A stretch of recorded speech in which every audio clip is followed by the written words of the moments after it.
வணக்கம் நண்பர்களே, இது உங்கள் ஆப்பரராட் தமிழ். 2026 சட்டமன்ற தேர்தல் நெருங்கிட்டு இருக்கிற இந்த வேளையில எதிர்கட்சியும் ஆளுங்கட்சியும் அதிகமான வாக்குகளை வாங்குறதுக்காக தள்ளுபடி பற்றிய அதிகாரப்பூர்வ அதிரடியான அறிவிப்புகளை வெளியிட ஆரம்பிச்சுட்டாங்க. இந்த பிப்ரவரி மாதம் 4ஆம் தேதி எதிர்கட்சி தலைவர் எடப்பாடி பழனிசாமி அவர்கள் தள்ளுபடி பற்றி வாக்குறுதிகளை தேர்தல் வாக்குறுதியா அறிவிச்சிருக்காங்க. ஆளுங்கட்சியில் இருக்கிற துணை முதல்வர் திரு உதயநிதி ஸ்டாலின் அவர்கள் பிப்ரவரி மாதம் 7ஆம் தேதி திருச்சியில் நடந்த ஒரு கூட்டத்தில் தள்ளுபடி பற்றிய அதிகாரப்பூர்வ அரசாணைகளை வெளியிட்டிருக்காங்க. இப்படி எதிர்கட்சியும் ஆளுங்கட்சியும் சட்டமன்ற தேர்தல் 2026க்காக அதிரடியான தள்ளுபடி அறிவிப்புகள்ல இறங்கியிருக்காங்க. உண்மையிலேயே இந்த 5 சவரன் நகைக்கடன் தள்ளுபடி 2026ல வருமா? நகைக்கடன் தள்ளுபடி யாருக்கெல்லாம் அதிகமான வாய்ப்பு இருக்கு? இந்த நகைக்கடன் தள்ளுபடி 2026 பற்றிய புதிய நம்பத்தகுந்த உண்மையான அறிவிப்புகள் என்னென்ன அப்படிங்கிறத இந்த வீடியோல நம்ம முழுசா பார்க்க போறோம். வீடியோவை கடைசி வரைக்கும் பாருங்க, அப்பதான் உங்களுக்கு உண்மை நிலவரம் என்ன அப்படிங்கிறது புரிய வரும். நீங்க ஆப்பரராட் தமிழ் சேனலை சப்ஸ்கிரைப் பண்ணலைன்னா சப்ஸ்கிரைப் பண்ணிக்கோங்க. அப்பதான் இந்த சேனல்ல வர்ற யூஸ்ஃபுல் வீடியோஸை உடனே உங்களால பார்க்க முடியும். இந்த நகைக்கடன் தள்ளுபடி 2026 பற்றி எதிர்கட்சிகள் எடுத்த நடவடிக்கைகள் என்னென்ன அப்படிங்கிறத இப்ப நம்ம பார்த்துடலாங்க. இந்த எதிர்கட்சிகளுடைய தேர்தல் வாக்குறுதியா 2026 நகைக்கடன் தள்ளுபடி வர்றதுக்கு அதிகமான வாய்ப்பு இருக்குங்க. இந்த பிப்ரவரி மாதம் 4ஆம் தேதி எதிர்கட்சி தலைவர் திரு எடப்பாடி பழனிசாமி அவர்கள் அதிமுகவினுடைய 2ஆம் கட்ட தேர்தல் வாக்குறுதிகளை வெளியிட்டிருந்தாங்க. அந்த தேர்தல் வாக்குறுதியில 2 முக்கியமான அறிவிப்புகள் இருக்குங்க.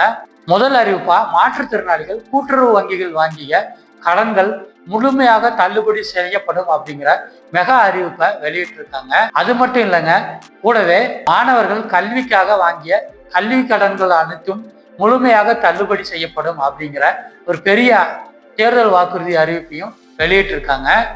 இந்த 2 தேர்தல் வாக்குறுதிகளை பார்க்குறப்ப அடுத்து அவங்க தேர்தலை ஜெயிக்கிறதுக்காக நிச்சயமா நகைக்கடன் தள்ளுபடி 2026 தங்களுடைய தேர்தல் வாக்குறுதியா அறிவிக்கிறதுக்கு அதிகமான வாய்ப்பு இருக்குங்க.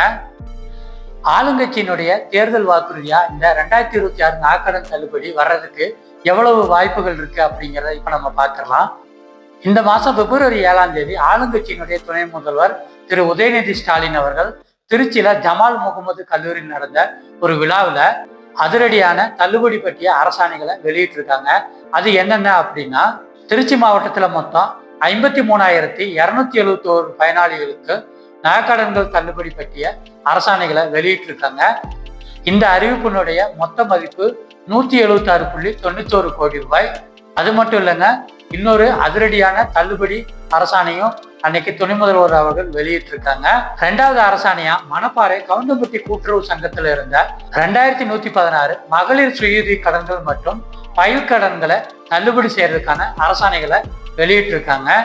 இந்த 2 அறிவிப்புகளுமே ஆளுங்கட்சி தள்ளுபடி பற்றிய அறிவிப்புகளை வெளியிடுறதுல எவ்வளவு மும்முரமா இருக்கிறாங்க அப்படிங்கிறத காட்டுது.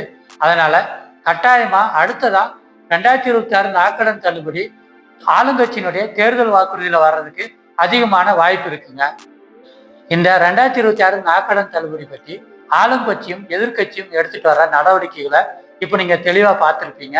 அடுத்ததா 2026 நகைக்கடன் தள்ளுபடி வந்தா யாருக்கு கிடைக்கிறதுக்கான வாய்ப்பு அதிகமா இருக்கு அப்படிங்கிற கேள்வியை பார்த்துடலாங்க. இந்த 2026 நகைக்கடன் தள்ளுபடி வந்தா எந்தெந்த ரேஷன் கார்டுகளுக்கு கிடைக்கிறதுக்கு அதிகமான வாய்ப்பு இருக்கு அப்படிங்கிற முதல் தகவலை பார்த்துடலாம். PHH AAY இந்த 2 வகை ரேஷன் கார்டுகளுக்கு நகைக்கடன் தள்ளுபடி 2026 கிடைக்கிறதுக்கு அதிகமான வாய்ப்பு இருக்குங்க. ஏன் அப்படின்னா, இந்த 2 வகை கார்டுகளுக்கு அரசாங்கம் இப்ப அதிகமான சலுகைகளையும் தள்ளுபடிகளையும் வழங்கிட்டு வந்துட்டு இருக்காங்க. அதனால 2026 நகைக்கடன் தள்ளுபடி இந்த 2 வகை ரேஷன் கார்டு வச்சுக்கிறவங்களுக்கு கட்டாயமா இருக்கும். அடுத்ததா 2026 நகைக்கடன் தள்ளுபடி எந்தெந்த வங்கிகளுக்கு கிடைக்கும் அப்படிங்கிற தகவலை பார்த்துடலாங்க. வழக்கம் போலவே தமிழ்நாடு அரசின் கூட்டுறவு வங்கிகளில் வச்ச நகைக்கடன்களுக்கு தங்க அதிகமான தள்ளுபடி கிடைக்கிறதுக்கான வாய்ப்பு இருக்கு. பொதுத்துறை வங்கிகள் மற்றும் நான் பேங்கிங் பினான்சியல் சர்வீஸ்ல வச்ச நகைக்கடன்களுக்கு தள்ளுபடி கிடைக்கிறதுக்கான வாய்ப்புகள் ரொம்பவும் குறைவுங்க. இப்ப எல்லாருமே அதிகமா பேசிட்டு இருக்கிற ஒரு செய்தி என்ன அப்படின்னா, ஆளுங்கட்சி கூட்டுறவு சங்கங்கள்ல இருக்கிற நகைக்கடன்கள் பற்றிய விவரங்களை இப்பவே சேகரிக்க ஆரம்பிச்சிட்டாங்க அப்படிங்கிறது தான் இப்ப அதிகமா பேசப்பட்டு இருக்கிற செய்தி. இதற்கு இந்த பிப்ரவரி மாசம் நடக்கிற சட்டமன்ற கூட்டத்தொடர்ல நிதி ஏதாவது ஒதுக்கப்படுதா அப்படிங்கிறத நம்ம ஃபர்ஸ்ட் கவனிக்கணுங்க. இந்த பிப்ரவரி மாசம் நடக்கிற தமிழ்நாடு அரசின் சட்டமன்ற கூட்டத்தொடர்ல நகைக்கடன்கள் தள்ளுபடி பற்றிய விவரங்களை சேகரிக்கிறதுக்கான நிதி ஒதுக்கீடு சம்பந்தமான அறிவிப்புகள் வெளிவரதுக்கு அதிகமான வாய்ப்பு இருக்குங்க. இப்ப ஏற்கனவே நகைக்கடன்கள் வச்சவங்க என்ன பண்ணணும் அப்படிங்கிற தகவலை பார்த்துடலாம். ஏற்கனவே வங்கிகள்ல நகைக்கடன்கள் வச்சவங்க அவங்களுடைய வட்டியை கட்டிட்டு வாங்க. எந்த காரணத்தை கொண்டும் வட்டி கட்டுறத நிறுத்திடாதீங்க.